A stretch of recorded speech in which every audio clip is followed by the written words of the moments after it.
All right. Good afternoon, everybody. Jason Leva here with the Fort Worth Community Arts Center. We would like to welcome you to our boxed lunch program. Another Monday is upon us, and here we are again. Today we have another local celebrity with us as well, and somebody that we're very, very happy to have. We're going into the musical venues today with the one and only Jason Suder. How you doing today, Jason? Hungry. We're just gonna skip the questions and go straight to the lunch today, right? I thought that's what we were here to do. Jason, I can't thank you enough for joining us today, and look forward to some great information and some conversation with you. Um, Before we get started with everything, would you mind just introducing yourself and telling us a little bit about who you are and what you do? Jason, it is an honor and a privilege to be on this show with you. I think you've said my name a couple times, but I might as well go ahead and repeat it. I'm Jason Suder. I'm a native son of Fort Worth. I graduated from Arlington Heights in '07 and skipped out as quick as I could get legs, and went off and explored a little bit. Went to school in Colorado, got into journalism, which took me to a number of places before I got into the music industry, producing concerts uh, at a venue in Jackson, Wyoming, of all places, which is kind of like the Fort Worth version of mountain towns. A little bit cowboy, a little bit ski bum, a lot of it motivated, and plenty of fun around a great community. And worked my way up the ranks at the Garter before figuring out that it was time to move back to Fort Worth, and am just honored and humbled daily by the fantastic community that I've come back to, that I've found, and that has opened up its arms to me. We are in the process of opening up Tulips, a live music venue for the new Fort Worth, because however much it looks, sounds, and feels the same as it was when I was growing up, and I'm sure you remember the 80s, 90s, and aught years, and what Fort Worth used to be like. We are on the other side of a major cultural shift in the city, and it's a beautiful thing to be part of. Nice. Now, I noticed that this is a mid-size venue, which is something that I think we need more of. I know we've got that fabulous new Dickies Arena out there, and a lot of great It is. garage-style venues for music. I think it's something that really does elevate Fort Worth. But I was really excited to hear that this is a mid-size venue. How many seats do you hold? We're going to be right at around 600. And so, Nice. I mean, Fort Worth has such a rich musical history, from Ornette Coleman and Van Cliburn up through Leon Bridges and Abraham Alexander, and that community continues to grow, and that history becomes deeper, and with roots that scatter the entire city, into what it is blossoming into today. And there are so many shoulders that I stand on. Eddie Danston, with what he's done with shipping and receiving in the near South Side, the entire Billy Bob's community, because that place is and always will be iconic. And Yes. some of my first memories in music. Magnolia Motor Lounge, Mass, what it's doing, and hopefully continues to do. Lola's, holds a special place in my heart, and so we are a little bit larger. Oh, and I'm sorry, Ridgely Theater is a spectacular place where I have memories I don't think are acceptable to share in polite company. So we're just we're honored to be hopefully the next iteration. So we Nice. are a 600 capacity club, which is a little bit more, a little bit higher than most of the places that I named. Obviously, Billy Bob's is and always will be Billy Bob's, and Ridgely Theater, we're starting to see more shows pop up over there. But where we sit is above the level where Caravan of Dreams or the Live Oak was holding music, which allows us to operate in the same level as most of the rooms in Dallas, so that we can attract the name brand artists to Fort Worth that have otherwise always played Dallas. Wow, very exciting, very exciting. Now, I also noticed I'm a little bit of a techie myself, so I'm curious, do you mind talking a little bit about this finest sound system? I'm kind of curious to hear what you've got in there and what separates it from some of the other venues' sound systems. Absolutely. We've been working with an acoustical consultant. Really, the only fair way to describe him is as an as an acoustical physician. I mean, the man is truly a genius with the most remarkable ear that I've ever met. And the way that he talks about sound and frequency and balance, it is something stunning. And so he's been working with us to tune the room in such a way that it sounds clean and clear without sacrificing that live element that lets the room itself breathe. Couple that with our friends in Seattle, with whom I've spent years working, who are on the road with groups like Odessa or Big Wild, and out in the much larger festivals, and out in the much larger festival sphere. We're going to have a pretty remarkable PA with ample subs to really blow the roof off, without turning the crowd deaf. So it's something that we have put countless hours and countless dollars into to really make this something special. We're not the Bass Hall. We don't want to be the Bass Hall. We don't want to try to be the Bass Hall. And what that room is beyond our grasp as a club. But we want to be something that's special, where you can continue to have a conversation and you can walk away from the concert saying, you know what? I didn't just love the show. I didn't just love the crowd. I didn't just love the drinks. I didn't just love the staff. I didn't just love the space, but it really made me feel special sonically, and memorably as you're leaving. It is a make or break deal in terms of live music, and I can't wait to get over there and check it out. And I'm always looking for some audio insight to try to amplify and elevate that live sound. It really is something that is special, and when people are able to do it right, it makes all the difference in the world. I don't care how big or small the venue is. It is key to success for a live show, and really looking forward to getting over there and checking it out. So, Man, if you want, I could put the hitch on the back of my truck and come pick up your fifth wheel. Stay as long as you want. Let's go.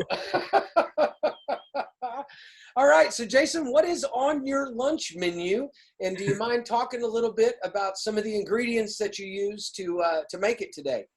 Happily, absolutely. So what I've made is a mockery of my family's culinary history, but it's really tied to my family.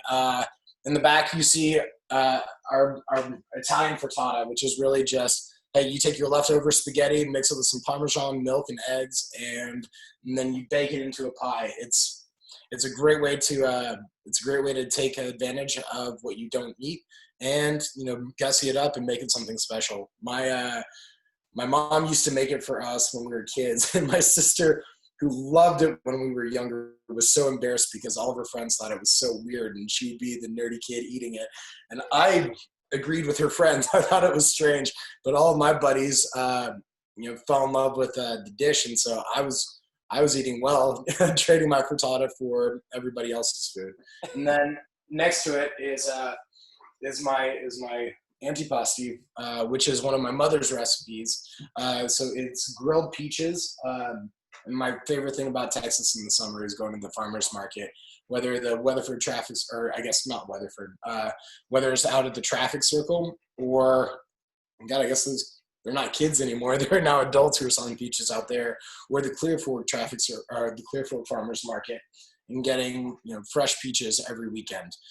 So I've grilled those. I've mixed them with a little bit of goat cheese, a drizzle of olive oil, a dash of salt, and some mint that is growing in my windowsill. Nice, very nice. Wow, so you're pretty much prepped and ready to go, aren't you? I told you I was hungry, man.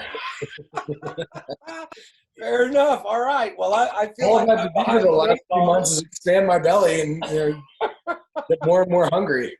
All right. Well, I'm going to struggle through my preparation here as I seem to do every Monday and Friday on this show.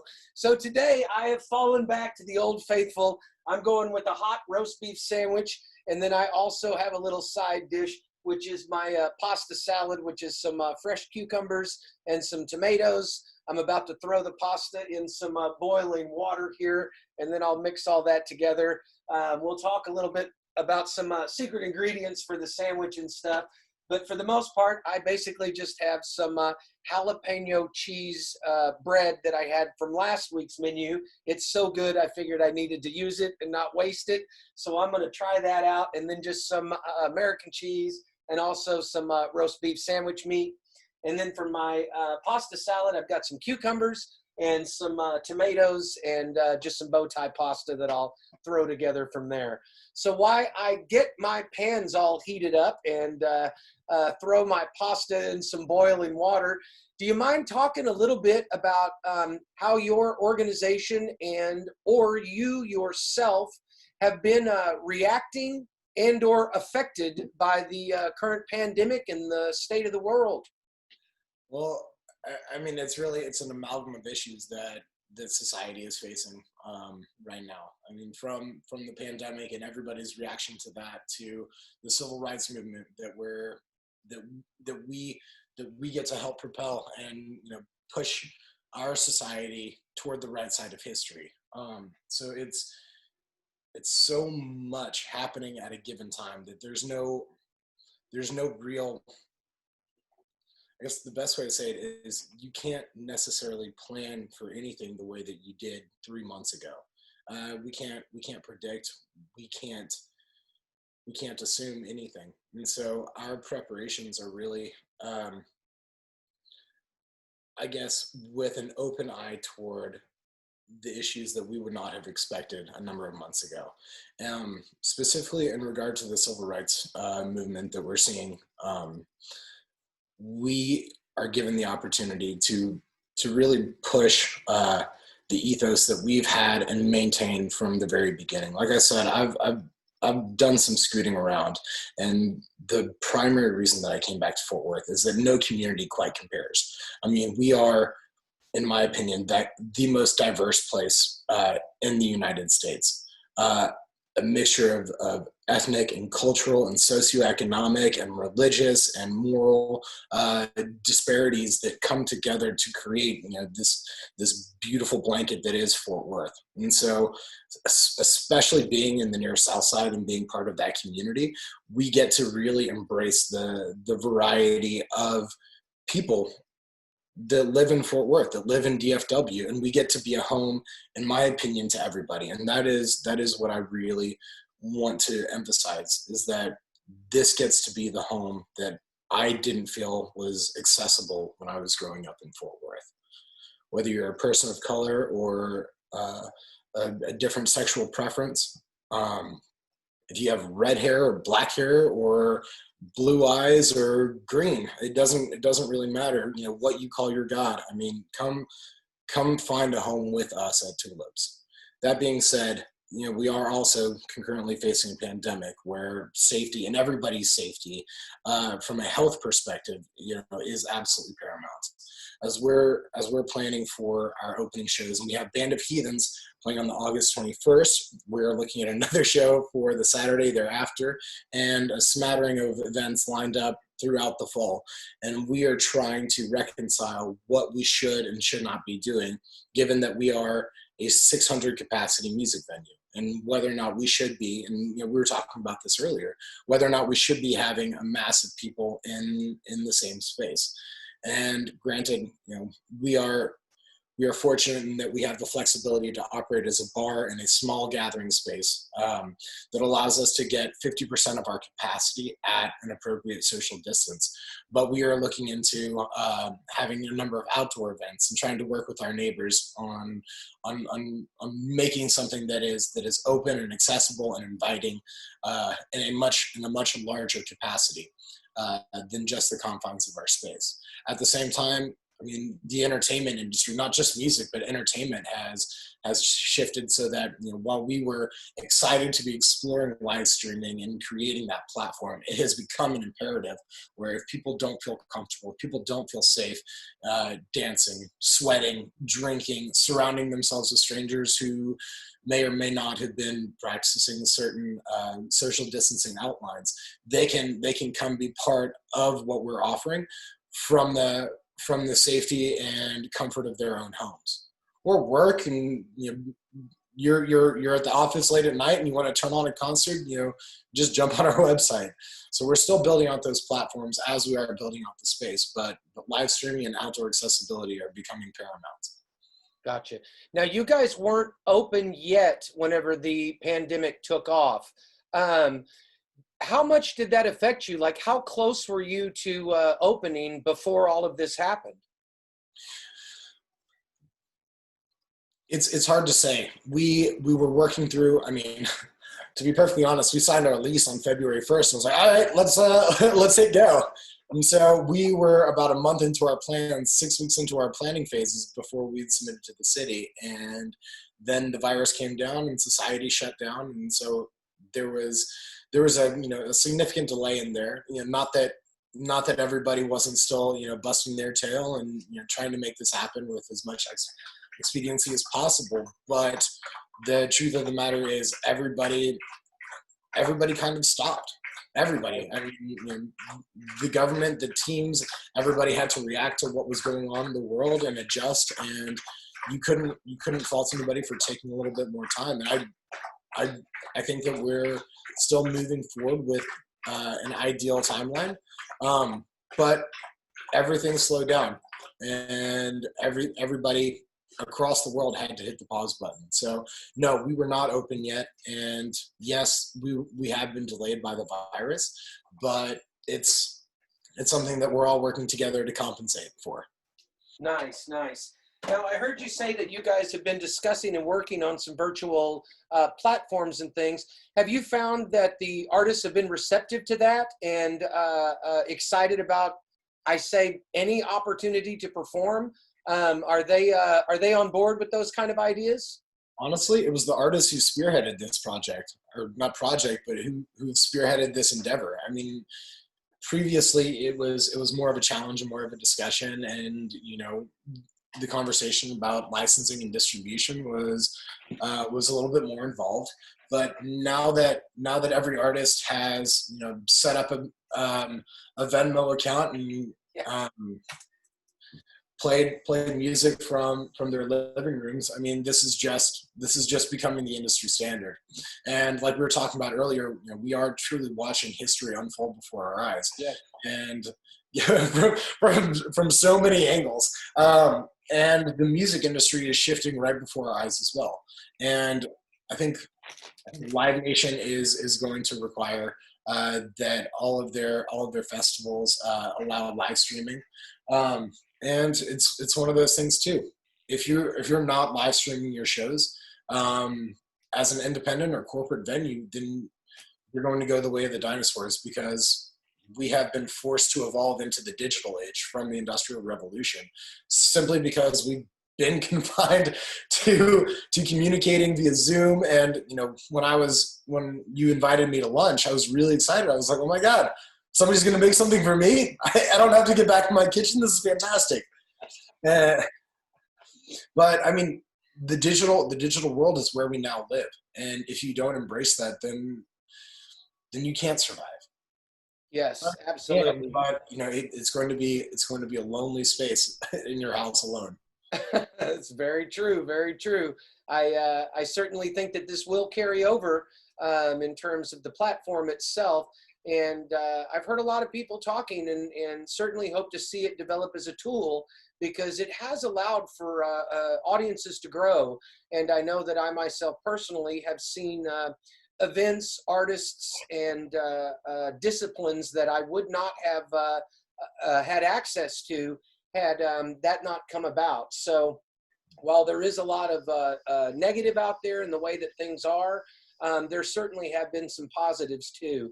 And so I look forward to see how we continue to embrace the digital platform and use it as a tool to continue to help grow acknowledgement and interest in artists that we may not have had time or even the ability to see in the past. So I think there is a lot of benefit to that. So Absolutely. I mean, yeah. society, European cultures have been taking siestas for hundreds of years, and maybe it's because America's a younger country. This staycation that we've all been forced to buy into over the past months, I mean, hopefully slows down our pace of life, lets us reconnect in ways where we're not constantly fighting and cannibalizing each other, so that we can connect in different ways, so that we can connect on our own time and at our own comfort level.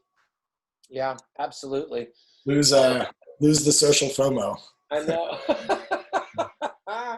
All right, so it looks like you did some of that prep work beforehand. I was curious if you wouldn't mind talking a little bit. When you say you bake your spaghetti, what temperature and for how long? How do you go about that?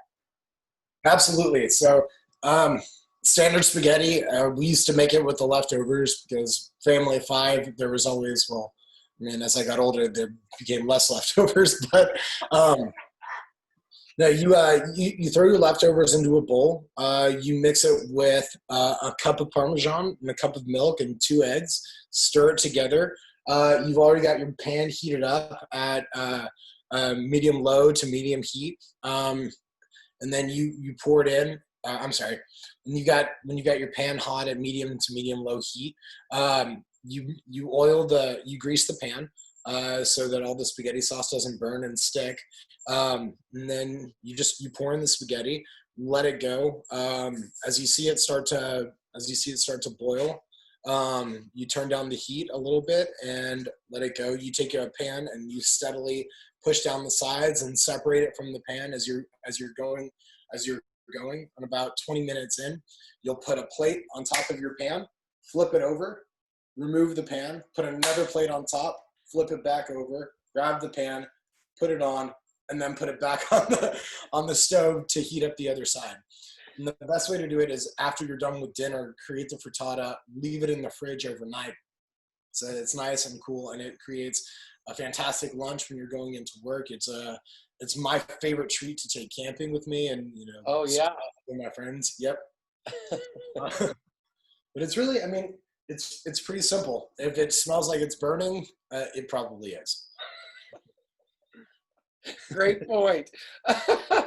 All right, so again, mine's a little bit easier, but if you notice on here, I did put hot roast beef sandwich. So rather than just go with another toasted grilled cheese style, the difference with my hot roast beef sandwich is I'll warm the bread a little bit, but I won't necessarily toast it in the skillet.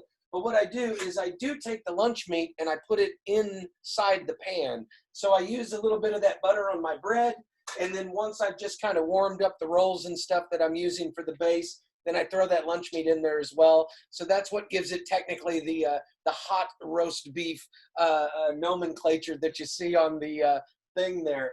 I will say on my pasta, I use some fresh cucumbers and tomatoes. And so that gives it a nice little flavor there, but I did pre-cut all those as well. And then I always like to make sure and refrigerate it a little bit before I throw in that hot pasta and then allow that to settle. I know that a lot of people will use more of a cream-based sauce for some of their pastas. For this particular one, I went with just some standard vinegar and oil. So I let the cucumbers set in that for about 24 hours. So that's another little treat that I like, is just literally vinegar-soaked cucumbers. They make a great little treat, and they're nice and cool. So that's kind of the base for the pasta salad and how I go about making that sort of stuff. So pretty simple lunch, but there is a little bit of a healthy quality to balance out that jalapeno and cheese bread, which I'm sure is probably not all that healthy. What took you so long to bring back up the jalapeno and cheese bread? And where do I get some of that? I actually got it at Tom Thumb. I stumbled across it totally for my last Friday. I made barbecue sandwiches, and so I didn't want to get just regular hot or hamburger buns. So I ventured into the bakery section and literally tripped over it. and it was a beautiful, nice loaf of bread, and I've eaten it all weekend. And I'm sure it's not fat-free because it helped me to put on some winter weight in the middle of July, or June. I'll go ahead and plug my buddy and my neighbor, Trent, at the table.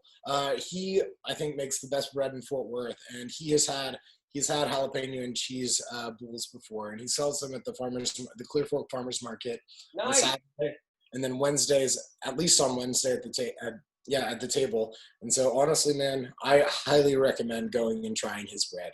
Well, I tell people this all the time. After we're done with the interview, hop back over to Facebook and make sure you put any kind of links, even if it's directions. Drive down 7th, turn left here. Just make sure you get me to that. And I will make it a point to get out there to the farmer's market and check out that jalapeno bread. It's one of my favorite things. I seek it out.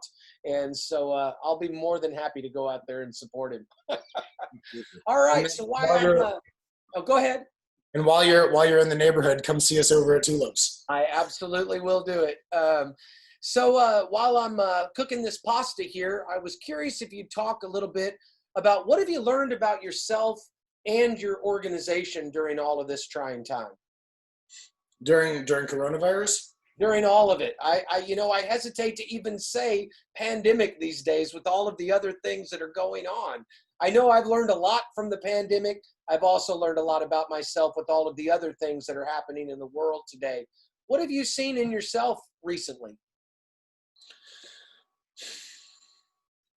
I've seen that it's nice to, it's so easy to get caught up in a project or caught up in a problem or somebody's life or, work or society or all of these issues. And being forced to spend some time at home or with myself and take a beat and take a break. It really, you're reminded of how invaluable self-care really is. Because if you don't take care of yourself, you can't take care of anybody else. And so while I'm still putting in, 12, 18-hour days, while I'm getting my dad to come help me build tables over at Tulips and clean out stuff while we're doing construction in there, it really is a blessing to come home and just be with me and take care of what I need to, whether it's laundry or or just taking a few extra hours in the morning to go on a longer walk with my dog.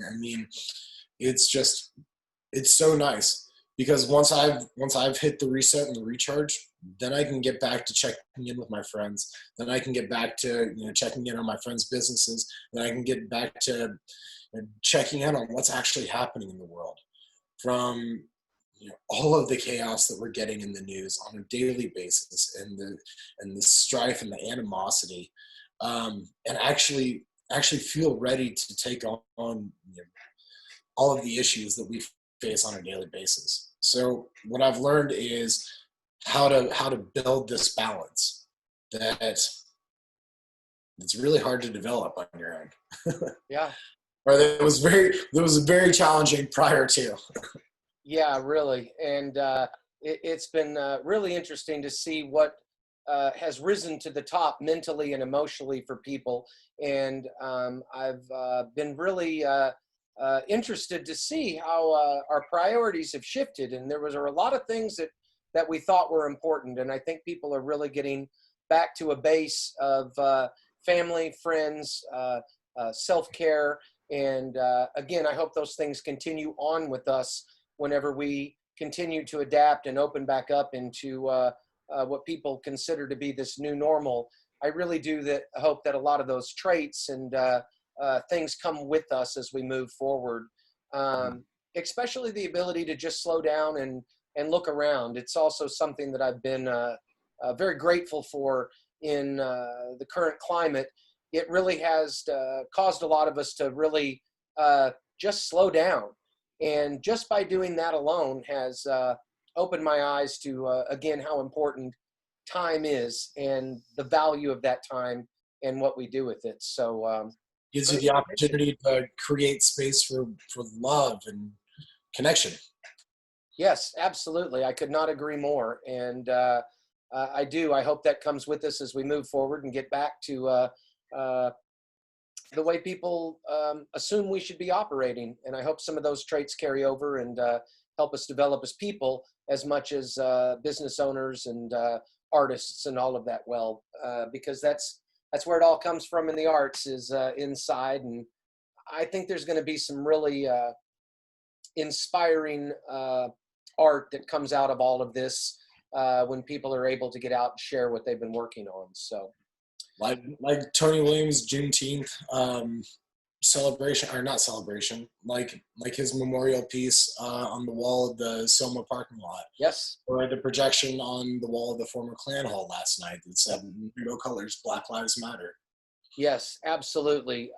People are extremely active these days, and I look forward to that continuing and can't wait to see what comes out of it and how we're able to embrace that and grow as people. So it's important. All right. Do you have any secret prep tips or ingredients for assuring deliciousness on either one of your items there today? Yeah, I'll quote my friend Bria Downey. Every time I'm about to try it, I hear her voice say, "Need salt." Yeah, honestly, shop small, shop local. Go get produce at the farmers market. There's so many farms around Fort Worth.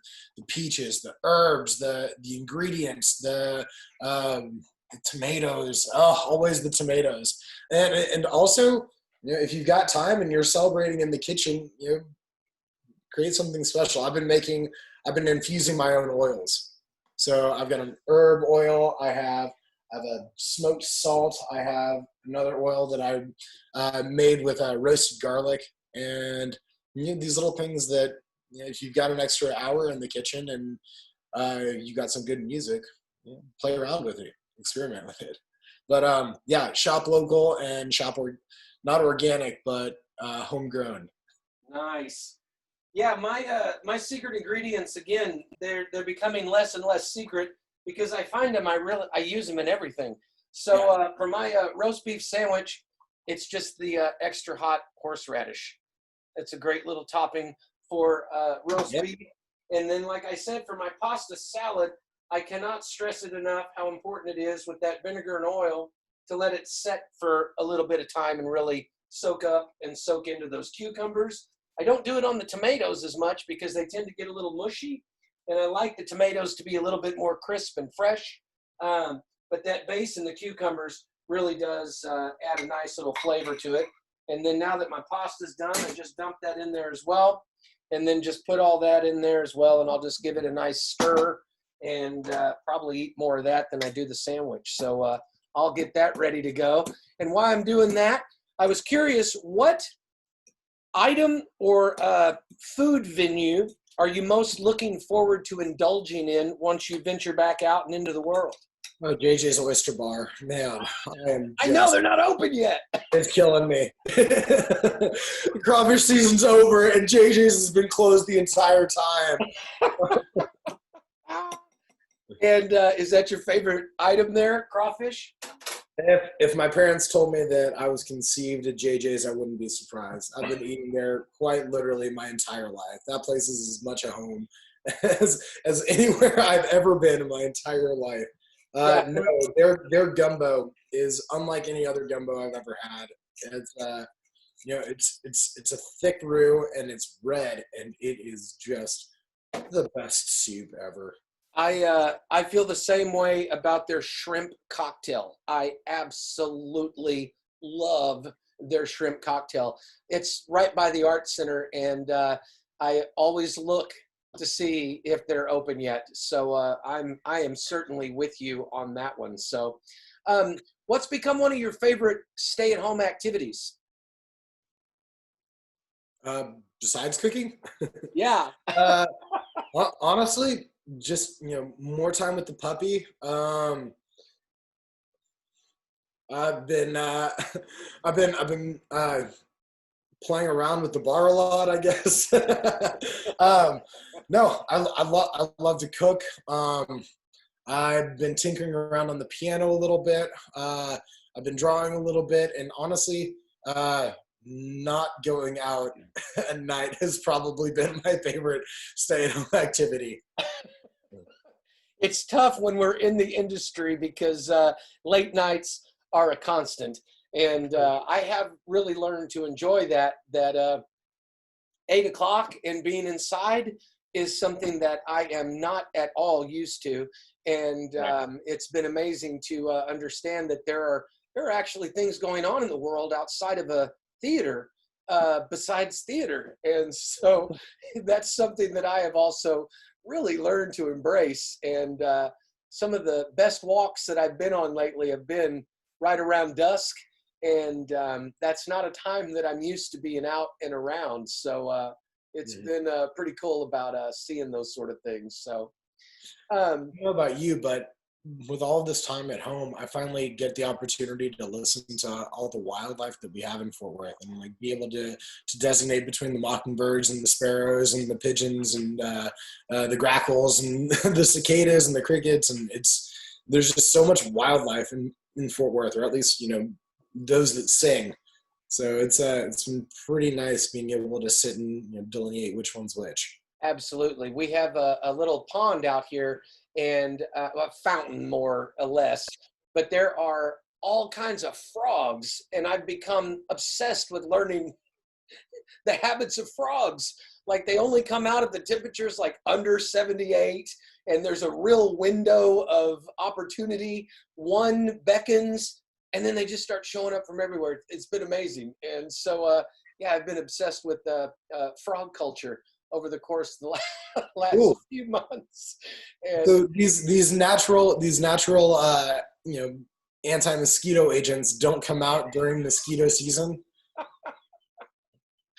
yeah, so it's been really crazy. I have really learned to appreciate nature myself. I love to be out in it, but as you say, it's been real interesting to see how much of it is even in a suburban area, and even in a metro area. All you got to do is just kind of lift your head up and look around, and there is certainly some of that nature all around us. So, Absolutely. Jason, do you mind talking a little bit about what helpful community resources are you seeing or using personally or with your venue? And how can your venue be assisted or provide assistance to other artists and organizations?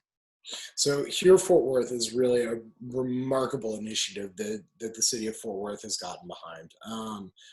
Tom Martins and Mitch Whitten have really pushed artist advocacy at a palpable level. Also, Near Southside Inc. and what they're doing to work with and protect service industry workers. Those two organizations, I mean, are filled with community-minded, passionate, compassionate individuals that just make the world a better place.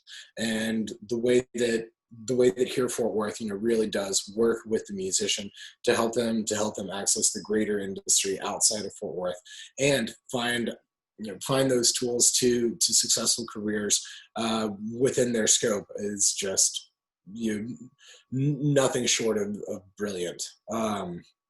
Heroic is the word that I was looking for. Those two organizations have been really spectacular. At the same time, one of the initiatives that we really aim to push is voter turnout, is to rock the vote and to make sure that everybody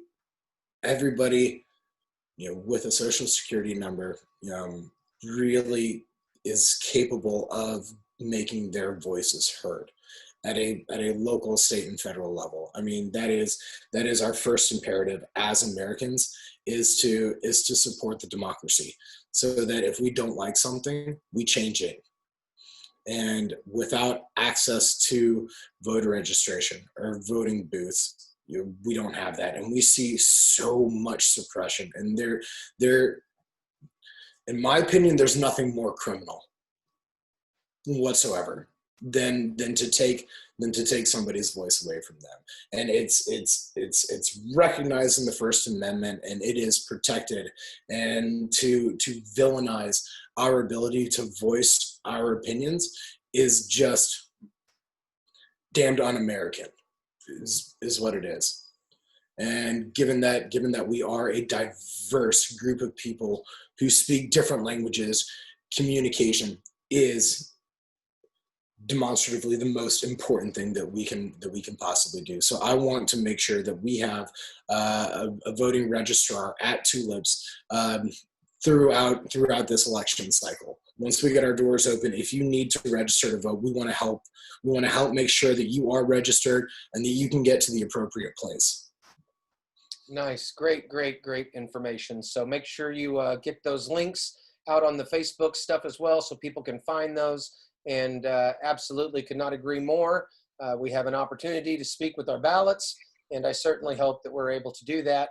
And it is indeed something that allows us power when sometimes we feel we don't have any. And so great resource and fabulous message as well. So, all right, my friend, I think that I'm about ready to plate up here and show my final product. Why don't you grab that stuff behind you there? If you don't mind, we'll get it a little closer to the camera.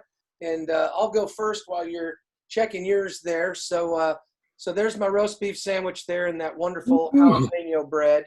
And then I added a little bit of Parmesan cheese there for my pasta. And you can see there's some of the tomatoes and some of those cucumbers there. So let me see what you got. We have my roasted peaches and goat cheese, and I think that's all for the show. Yeah, that looks delicious, and I may ask you to send me a recipe for that so I can follow the right steps. That looks good. More than happy to.